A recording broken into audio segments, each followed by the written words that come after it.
The vote was already decided before I sat down. I knew it 3 days before it happened when Paul Henley called me over. A scrambled channel, his voice careful and quiet in the way of a man who has already made peace with something difficult and is now just managing what comes after it. He laid it out plainly. He told me what the count would be. He told me to read the prepared statement into the official record, ensure Earth's formal protest was logged with the correct procedural references, and then come home. I told him I would handle it. That was technically true.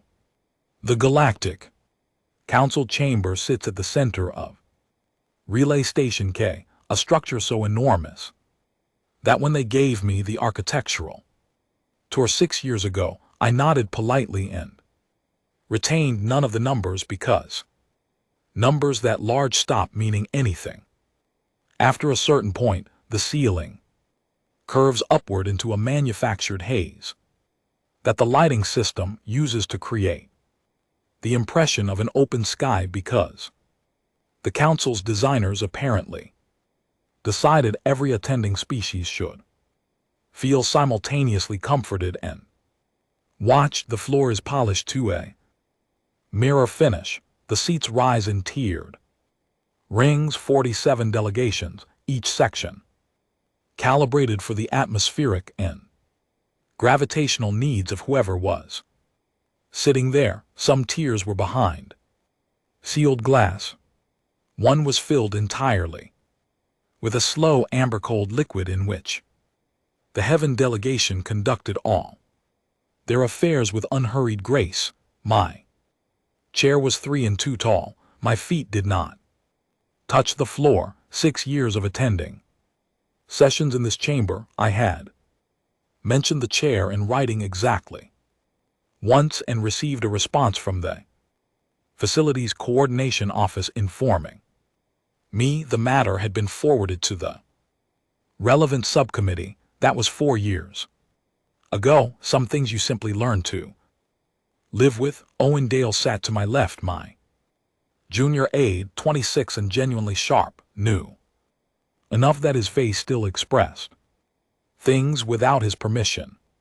To my right sat Nina Cross, our legal attaché, a woman whose particular stillness had been earned over a long career in rooms where things fell apart, and who had decided long ago that stillness was the only sane response to rooms like that.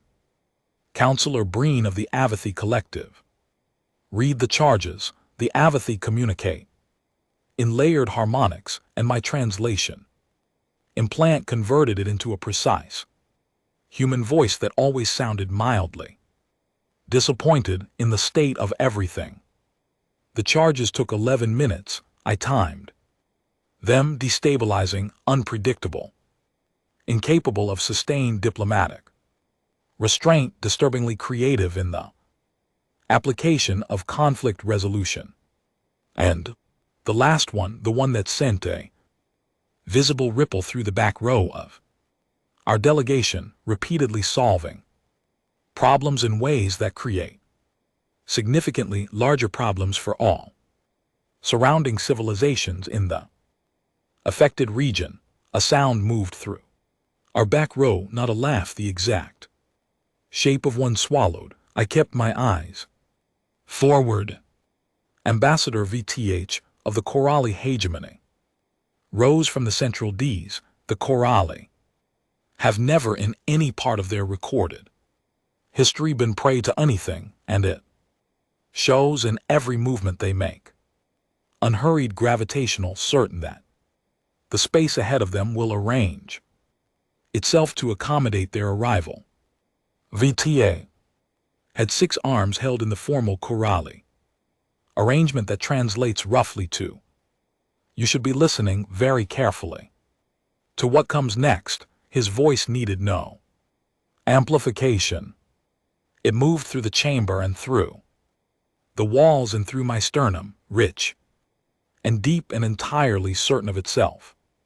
He looked at me when he started Speaking, not at the delegation, not at the official Earth seal on our table, at me. He had read my file before coming in, and he wanted me to know he built his case the way careful prosecutors build cases, not with emotion but with accumulation.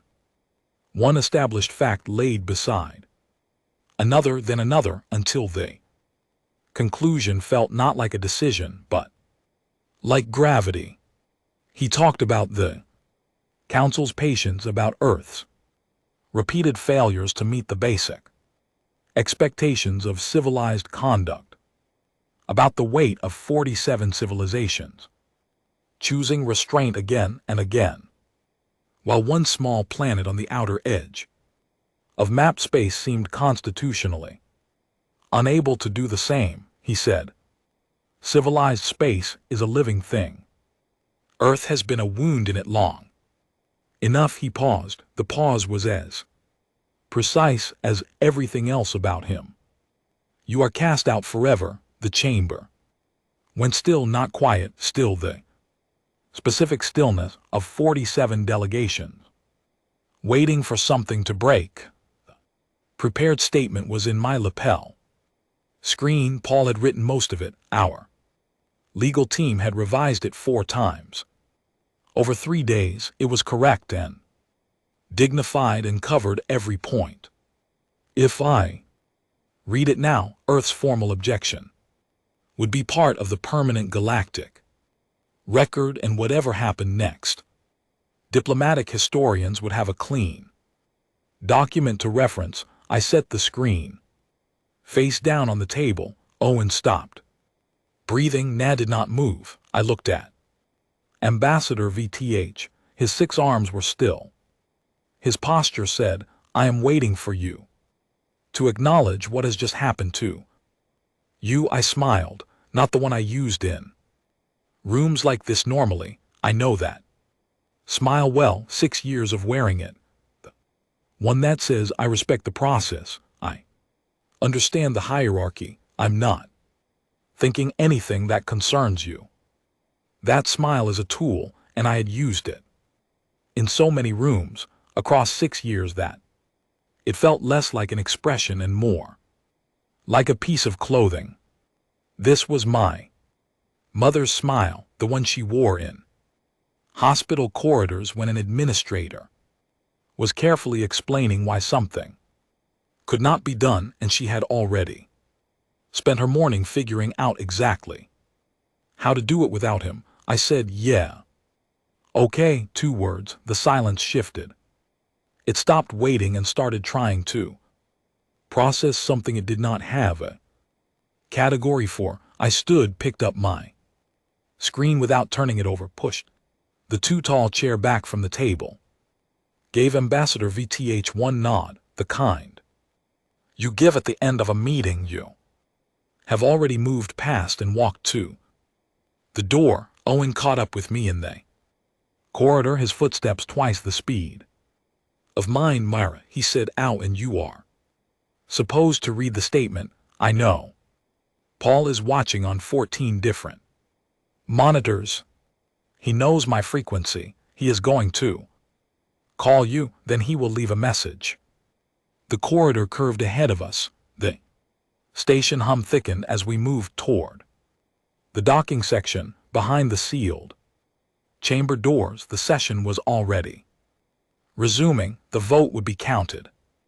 Earth would be formally and permanently removed from the Galactic Council framework, stripped of trade protections, defense agreements, communications, infrastructure access, and every treaty that had stood between humanity and being treated as a resource problem rather than a civilization. No more council oversight. No more sanctions review boards. No more quarterly compliance reports filed in triplicate for research activities that the oversight committee decided made them nervous. No more rules, not their rules anyway. Why did you smile? Owen asked. I thought about Dr. Petra Crane, about the memo She had sent me 14 months ago, 8 dense pages that I had read twice in the same evening and then forwarded to Paul, with 3 words in the subject line. Read this now about the research. Proposals sitting in suppressed databases across 12 Earth institutions, filed away and held quiet for 40 years. Because every time one of them surfaced, the Council's Oversight Committee would flag it, threaten sanctions, and Earth would back down because backing down had always been calculated as cheaper than the alternative. The drawer, the very, very full drawer. Because I said they just handed us the scissors and told us not to run. Owen was quiet for a moment, working through it. I don't follow that, he said.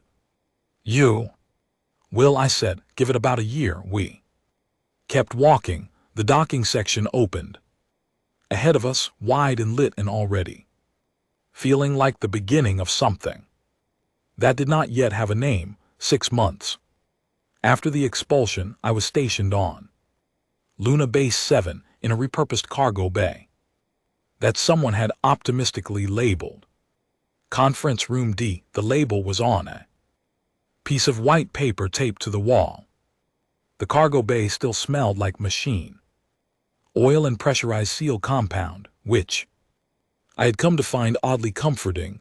My desk was a folding table. My chair was the right height. I had 2 monitors, 1 mug of coffee going cold on my left, and a budget proposal open on my screen that had a line item in it so large that the first time I read it I thought the decimal point was in the wrong place. It was not in the wrong place. The budget proposal was for something called the Provisional Unconventional Physics Division. Pre-expulsion, this division had not existed because the Council's Scientific Governance Treaty explicitly prohibited research activities falling under what they termed gratuitous spatial manipulation, a category broad enough to cover about a third of the theoretical physics papers that Earth's researchers had been quietly filing away since the 60s. Post-expulsion, there was no scientific governance treaty. There was no treaty of any kind. There was only a budget line, and the budget line was very, very large. I approved it and moved to the next item on my screen. Then I went back and looked at the number again. Then I approved it again and moved on. Dr. 4. Petra Crane arrived at 9:00 in the morning, carrying a tablet, a thermos of her own coffee, and the particular expression of someone who has spent years being politely told to wait and has recently stopped waiting. She was 53, with the kind of precise, unhurried movements that belong to people who have learned to think 3 steps ahead of every conversation they walk into. She had been head of the Earth Sciences Theoretical Research Archive for 11 years. She was the person who had sent me the memo. She sat down across from me, set her thermos on the table, and put her tablet between us. You approved the budget, she said. I did, without reviewing the project list. I reviewed the project list, I said. I did not understand most of it, but I reviewed it. She almost smiled. I am going to show you 3 things today. The first 2 will confuse you. The third one will make you need to sit down. I am already sitting. You will need to sit down more. She said the first project was a propulsion study, not new propulsion technology exactly, but a theoretical framework for restructuring how existing FTL drive systems process spatial coordinates. The Council had forbidden this class of research in 2040, one under a treaty clause that Earth's delegation at the time had signed without fully understanding what they were signing.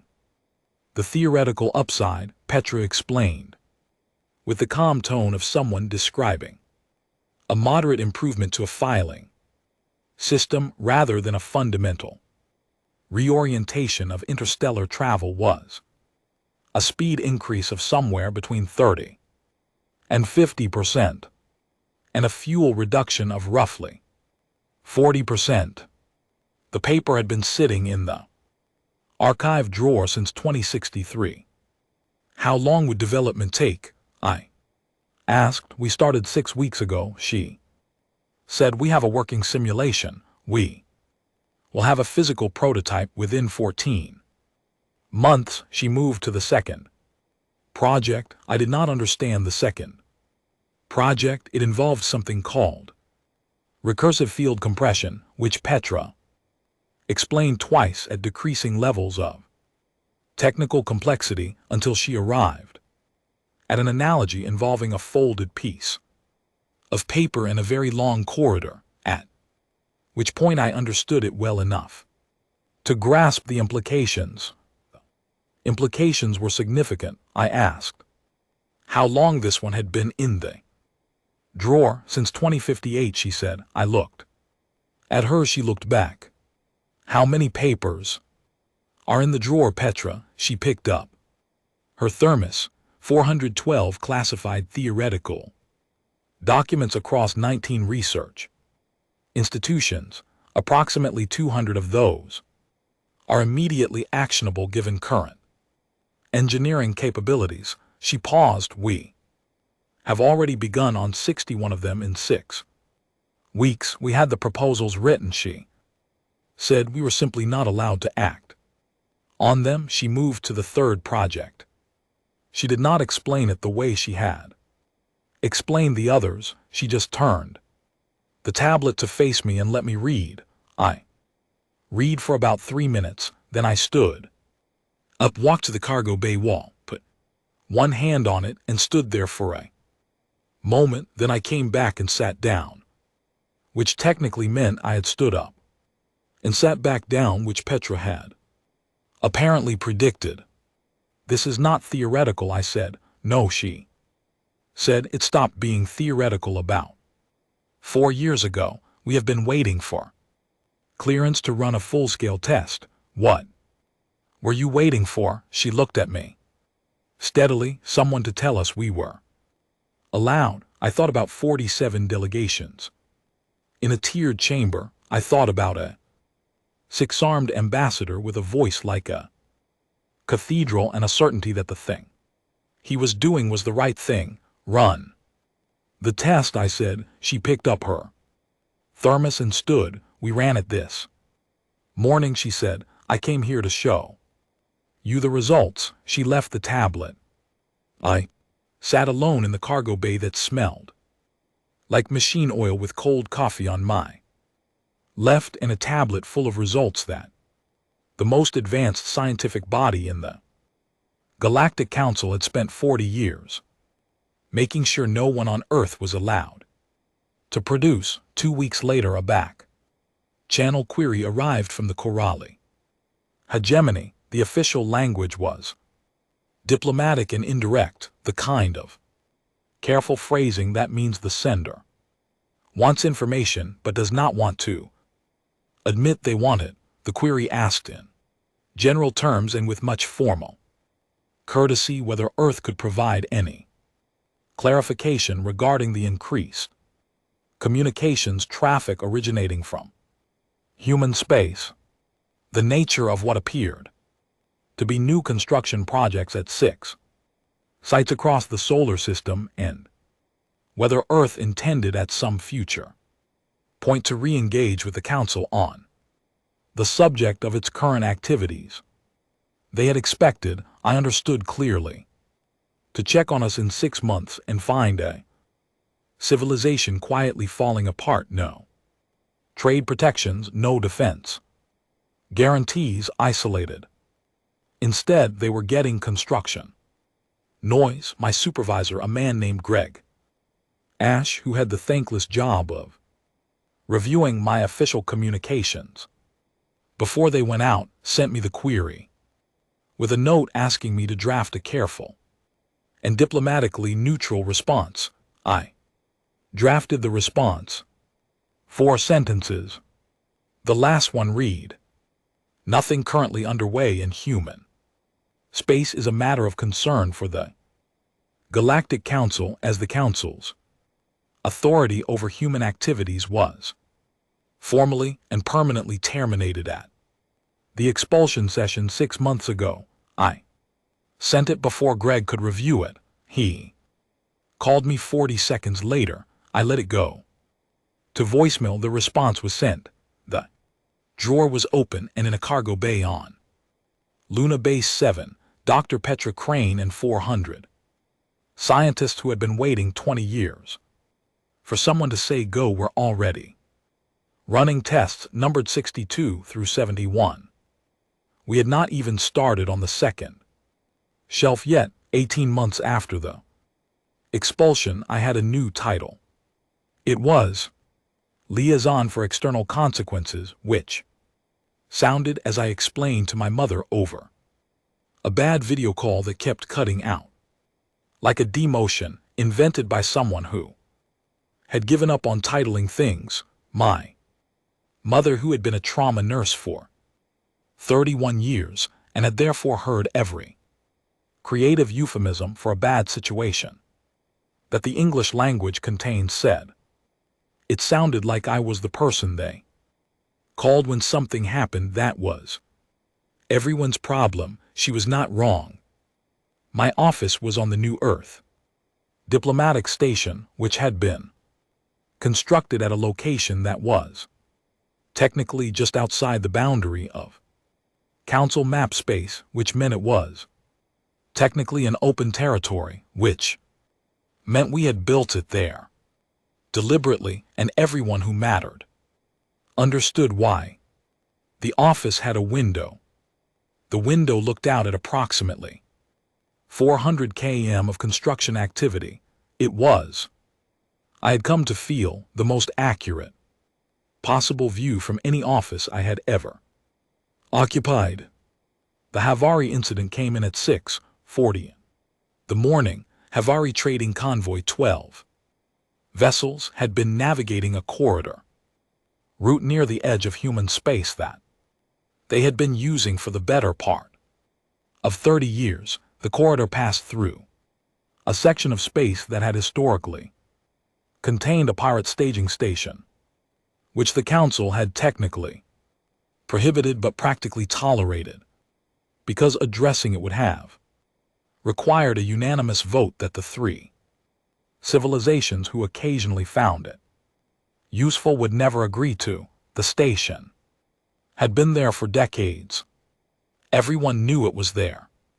Everyone had decided quietly and with mutual understanding to know it was there and do nothing. The convoy arrived at the corridor to find the station was no longer there, not damaged, not abandoned, gone. The debris field suggested something had been very thoroughly, very deliberately, and very recently removed. The convoy filed a report with the Council Navigation Authority asking who had authorized the removal operation and what procedures had been followed. Council Navigation Authority routed the query to Earth's External Consequences Office because Earth was the only civilization in the relevant sector who had not been asked, and was in their estimation the most likely candidate. My official response: no authorization was required or sought. The structure in question was removed by Earth technical teams as part of a standard corridor safety initiative. The Galactic Council's jurisdiction over human activities, including activities in open space adjacent to human territory, was formally terminated at the expulsion session. We wish the Havari convoy safe passage.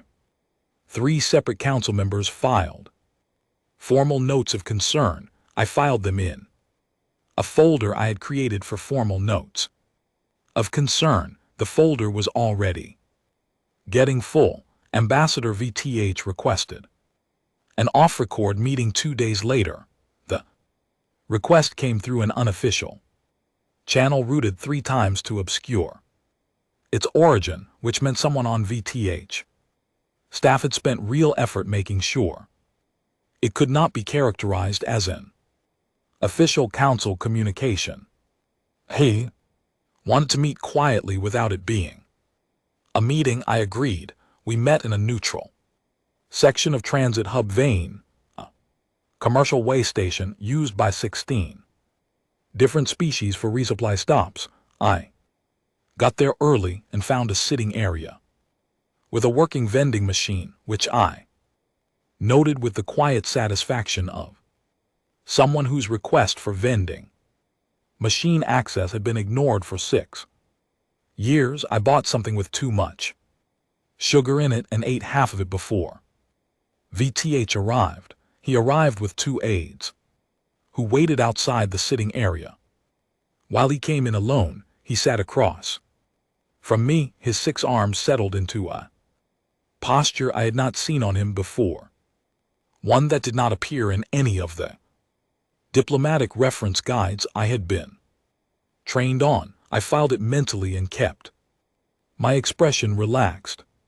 He looked, I thought, like a man who had prepared what he was going to say and was now deciding whether to say it. Delegate Voss, he said, I am not a delegate anymore. I said, you handled that, but Myra is fine. A pause. Myra, he said, I wanted to speak informally about certain developments. I know, I said, there are some in the council who are concerned by the pace of activity in human space, not formally concerned informally. I understand the distinction. There are also some who feel that the current situation, while the result of a legitimate council process, may have produced outcomes that were not fully anticipated. I ate the other half of the thing from the vending machine. Is that a way of saying the expulsion did not produce the outcome you expected? VTH was quiet for a moment. When he spoke again, his voice was lower, not quieter, lower, a different register. The council would be open to exploring what a provisional consultation framework might look like, not re-entry, not a formal reversal, a framework. Discussions. I will pass that along, I said. I would ask that you consider the request seriously. I take everything seriously, I said. Ask Owen Dale, he will tell you. VTH looked at me. Something moved across his expression, brief and unreadable. You are not what I expected, he said.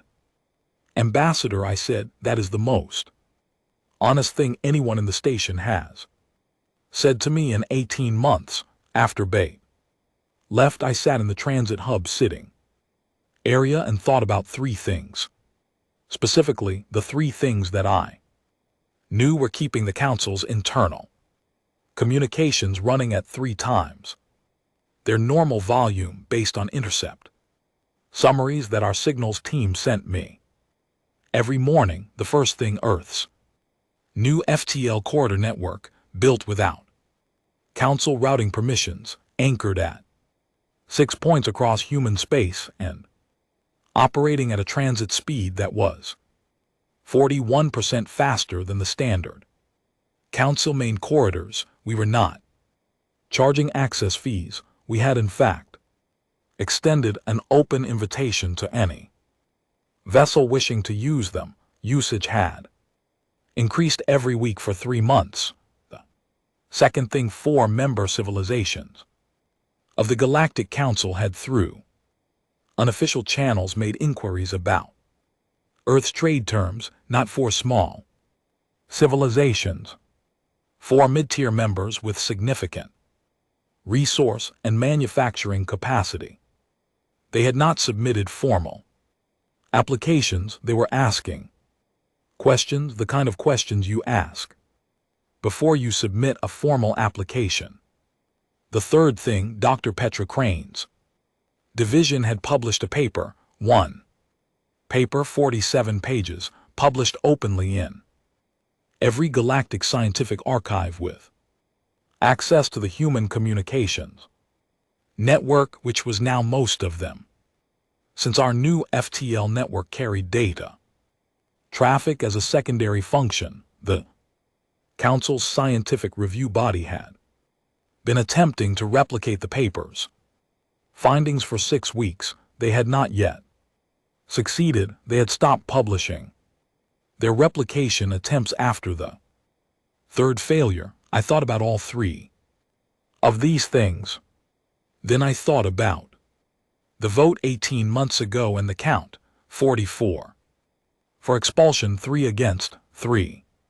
Civilizations in that tiered chamber had voted no. I knew their names. I had memorized them before the session ended, sitting in that too-tall chair with my feet not touching the floor, watching the count come in one civilization at a time. 3 votes out of 47, 3 out of 47 had looked at the charges, looked at the proposed remedy and said no. I had not contacted them, not once in 18 months. I had been deliberately, carefully, methodically not contacting them, but I had kept their files current. I updated them now, sitting in the transit hub vein with an empty vending machine wrapper in my hand, and I thought soon. Not yet. Soon, 2 years and 8 months. After the expulsion, the autonomous Human Compact had 14 star systems, 11 non-human member civilizations, a trade network that processed more volume per month than the entire Council's outer sector framework, and a combined defense arrangement that 3 separate independent military analysts had described in their assessments, using the word considerable in a tone that suggested they had considered stronger words and thought better of it. It also had a foreign secretary. That was me. I had not campaigned for the role. I'm not entirely sure how it happened. My working theory involves very bad week in month 19, a budget spreadsheet I built at 2 in the morning because I could not sleep, and someone forwarding that spreadsheet to 3 people without asking me first. By the time I noticed it had been forwarded, it had been forwarded 11 more times, and Paul Henley was calling me to say that the organizing committee wanted to know if I would accept the role. I asked if there was someone more qualified. Paul said, "You built the framework everyone is using. That seems like a qualification." I said I would think about it. He said the committee was waiting on the line. I said fine.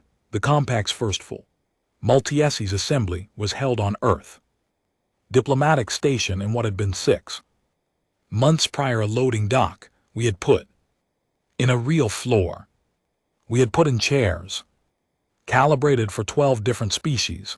We had put in a vending machine that worked and stocked it with things from 9 different worlds, which took 3 weeks of sourcing work, and which I considered one of our greater logistical achievements.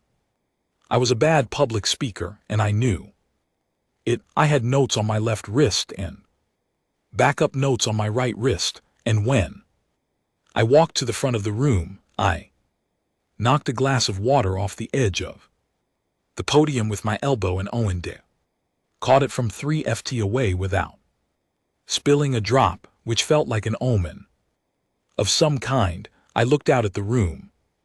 11 species, some in chairs, some in specially fitted sections, one in a contained liquid environment that we had installed along the left wall at significant expense, and which had been used exactly once for a formal session, and twice for what I strongly suspected was recreational swimming. Humans along the back rows and filling the center. Section, Lena Ford, our head negotiator. Seated in the front row with her tablet. Open and her expression calm in the way of someone who has prepared for every possible version of this speech and is ready for whichever one shows up. I said, okay, so we built a thing. Small laugh moved through the human. Rose, 18 months ago I said we were formally removed from the Galactic Council with a list of reasons that included being difficult to understand. I want to address that directly. We are difficult to understand. I will not argue the point. What I will say is that being difficult to understand and being dangerous are not the same thing, and the Council spent 40 years treating them as though they were. I looked down at my wrist notes, then put my arm down. We built faster corridors because we had the idea and we were not allowed to use it. We built a research division because we had 400 papers sitting in a drawer. We built this compact because 3 civilizations looked at a vote that went 44-3 and thought that the 3 might be worth talking to. I paused. We did not set out to build an alternative to the Council. We set out to do the work we had always wanted to do. The work we had been prevented from doing with no ceiling on how far we could take it. What you're sitting in is what that looks like after 2 years. I looked at the room again, the liquid environment along the left wall, the species in chairs built for shapes that were not human shapes. Lena Ford in the front row with her tablet, who had spent 6 months negotiating the compact's charter and had at one point gone 38 hours without sleep because she refused to leave the table while a clause was still unresolved. We are not replacing anything, I said. We are showing what becomes possible when you stop asking permission. Council called an emergency session 9 weeks later, their first emergency session in 40 years.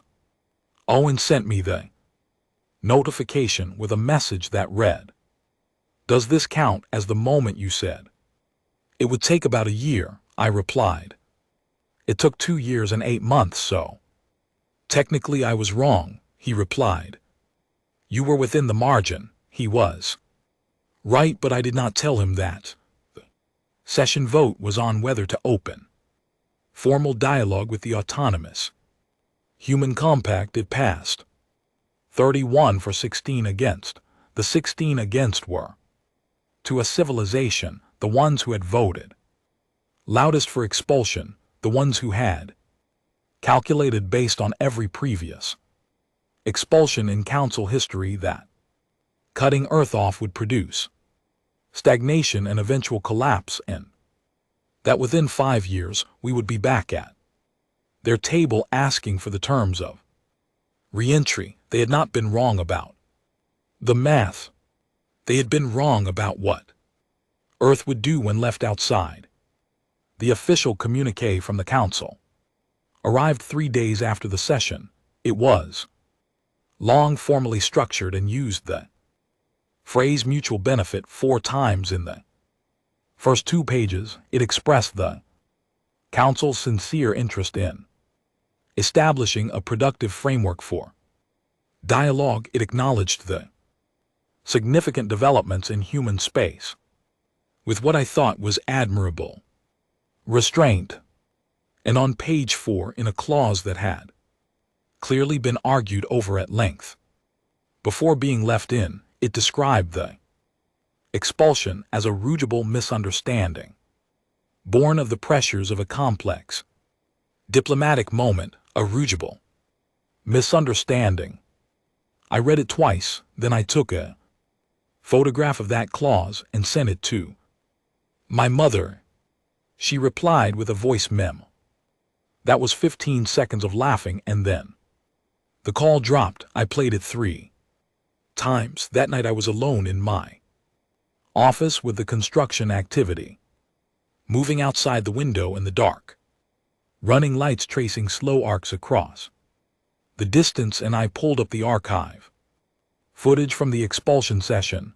I had not watched it since the day it happened. I watched Counselor Breen read the charges. I watched VTH rise and build his case piece by piece, certain and unhurried. I watched myself set the screen face down on the table.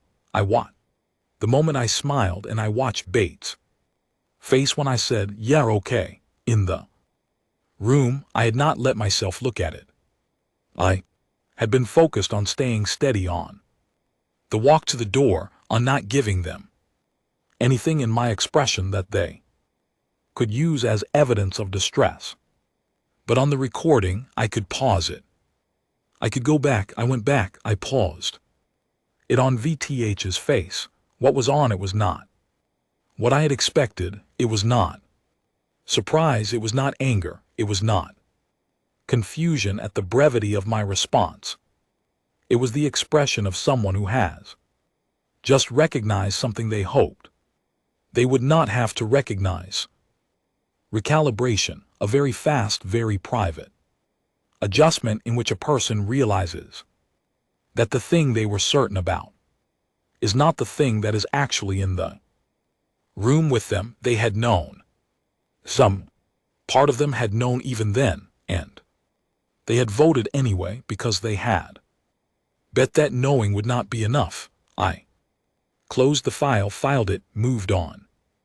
4 years and 2 months after the expulsion, the autonomous human compact's formal counter proposal to the Galactic Council's request for Earth's re-entry into the governance framework was 312 pages long, had been reviewed by 47 independent legal specialists from 9 different civilizations, and had been personally revised by me 6 times in the last 2 weeks, the last revision taking place at 11:40 at night in my office with a cup of tea I had forgotten was hot and burned the inside of my lip on.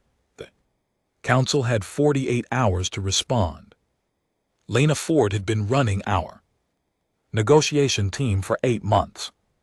She was the kind of negotiator who made the other side feel heard, and then when they checked their notes afterward realized they had agreed to everything she came in wanting.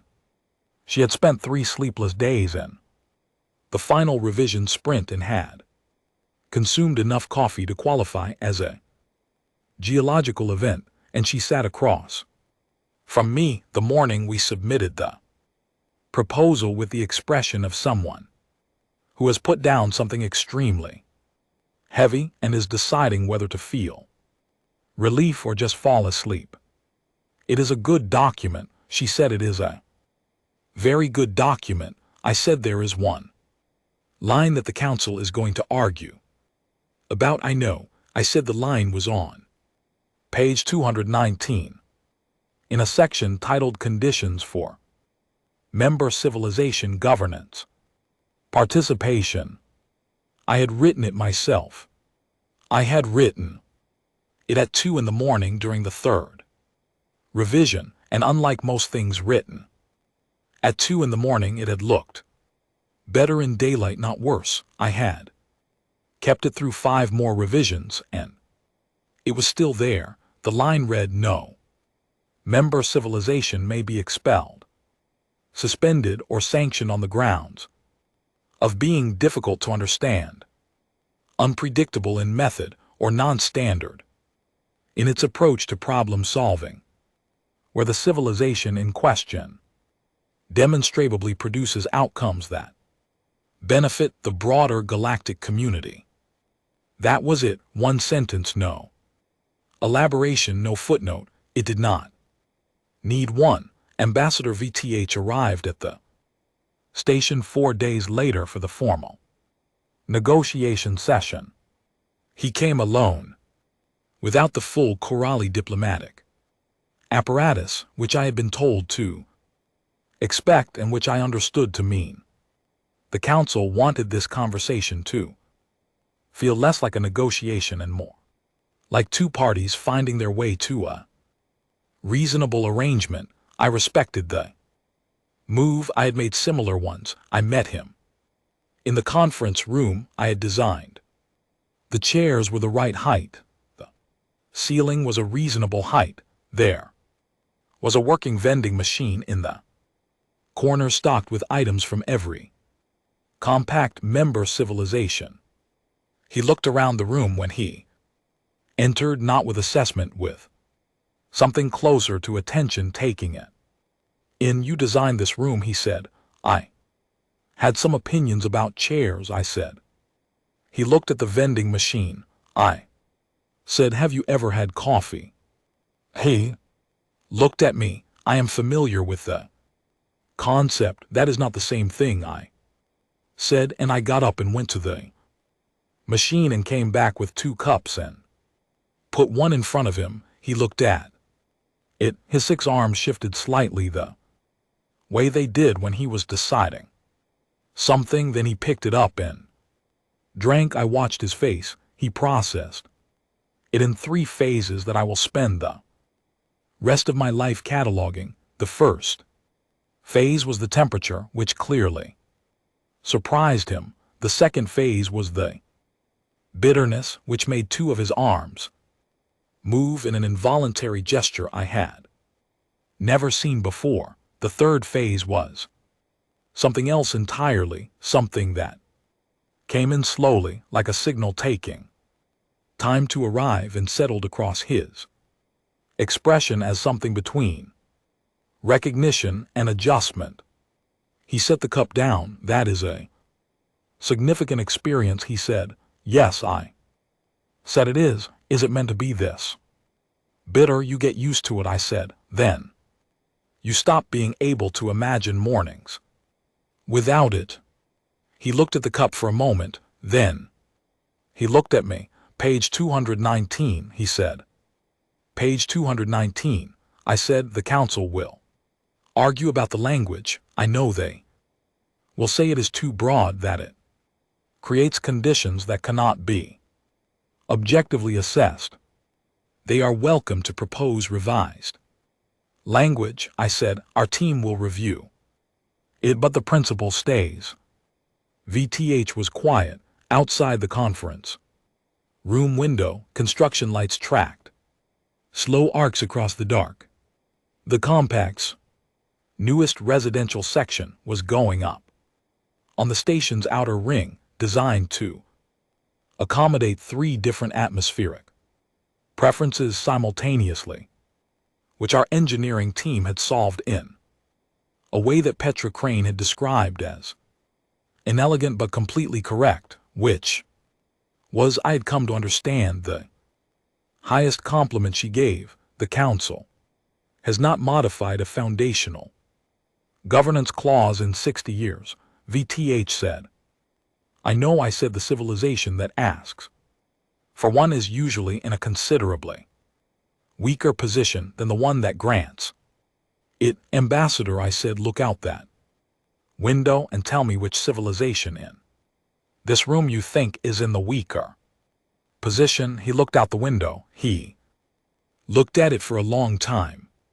When he turned back, his expression had done the thing it did when he was allowing himself to say something true rather than something diplomatic.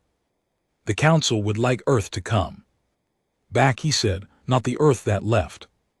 The Earth that is here now. Good, I said, because the Earth that left is not coming back. The formal signing took place 6 days later. The chamber was a real one this time, built for the purpose, with real chairs at a real table and 17 cameras from 14 different civilizations, and a viewing gallery that was at capacity. 40 minutes before the session began, Lena Ford sat to my right. Owen Dale sat to my left, exactly where he had been 4 years and 2 months ago, in a room where the chairs were too tall and the decision had already been Made. The council accepted 73% of the counter-proposal, the specific language of page 219 remained unchanged. The defense. Cooperation clauses required. Modification, the trade corridor access. Terms were adjusted in ways that Lena had anticipated and pre-negotiated. Fallback positions for, which is why our team had gone into the session with 47 contingency responses prepared and used. 22 of them. It was not everything we had asked for. 27% of the counter-proposal was declined, deferred, or sent to a joint working group that would spend the next 18 months arguing about it. I had read every decline clause. I had filed them in a new folder. Next round, our team celebrated that evening in the station's main common area, which someone had decorated with lights and which smelled like 11 different species. Food being prepared simultaneously, which was one of my favorite things about the compact. Lena Ford laughed more in that hour than I had seen her laugh in 8 months of working together.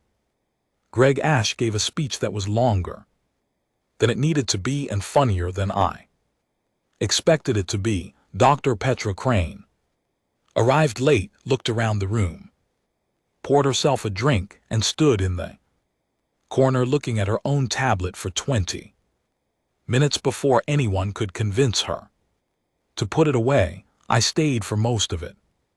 I ate something that one of the compact's non-human member delegations had brought, which tasted like roasted pine needles and charcoal and was, against all reasonable expectation, wonderful. I talked to people I had been working beside for 2 years and would keep working beside. I let it be a good evening. Then I went back to my office. Owen found me there an hour later. The construction lights were still moving. Outside the window, the new residential section was getting its outer frame.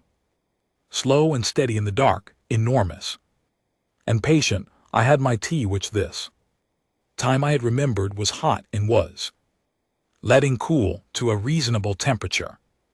Before touching it, Owen sat down across from me.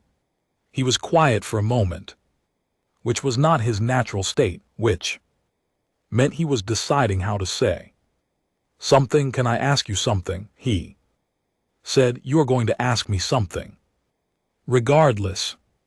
When it happened, he said, when we were in the chamber and the vote came in, what were you actually thinking when you smiled before you said anything? I had been asked versions of this question before by journalists, by diplomats, by 2 separate documentary film crews who had been following the compact's development for the last year. I had given each of them something truthful and partial and sufficient, I thought, about what to give Owen.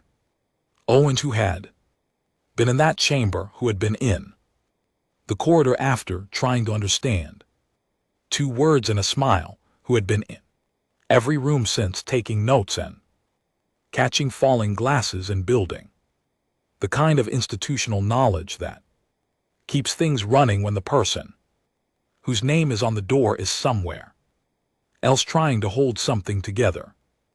I thought about the drawer, about Petra Crane arriving with a thermos and a tablet full of papers that had been waiting 20 years for someone to say go.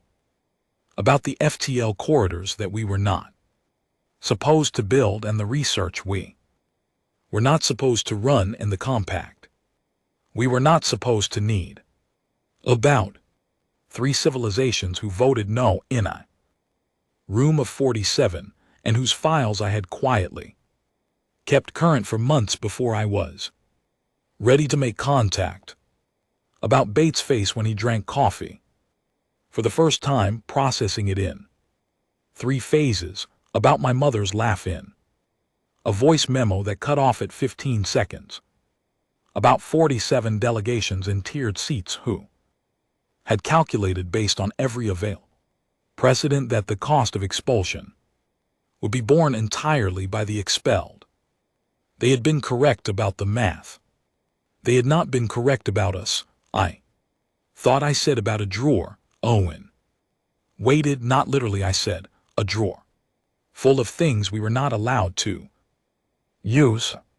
40 years of papers and proposals and ideas that our researchers had written down and filed away because the cost of acting on them was always calculated as too high. I looked out the window at the construction lights when VTH said we were cast out forever. The word I heard was not forever. The word I heard was out, because out meant the drawer was open. Out meant the ceiling was gone. Out meant every restriction they had ever placed on what we were allowed to build or study or attempt was, as of that exact moment, no longer anything except a piece of paper no one was required to sign anymore. Owen was quiet. They thought expulsion was a punishment, I said, and for every civilization that had ever been expelled in the history of the Council, it was, because every previous expelled civilization spent the following years trying to get back in. All their energy, all their resources pointed at the door they had been pushed out of. But we did not try to get back in, Owen said. We were never trying to get back in, I said. We were waiting to be pushed out. Owen sat with that, outside the window. The construction lights kept moving slow and steady, the outer frame of something large and permanent taking shape in the dark. When you said about the scissors, Owen said, you told me to give it about a year. It took 2 years and 8 months, I said. What does it mean, though, the scissors? I thought about the vending machine wrapper, about my mother's voice cutting off midlife, about page 219 of a document that the most powerful governing body in known space had agreed to sign. My mother used to say, I said, that the most dangerous thing you can do to a person who is used to making things is tell them they cannot make things, because what they hear is not a prohibition. What they hear is a challenge, and the thing they build in response to being told no is always bigger and stranger and more alive than anything they would have built if you had simply let them be. I picked up my tea. It had cooled to exactly the right temperature.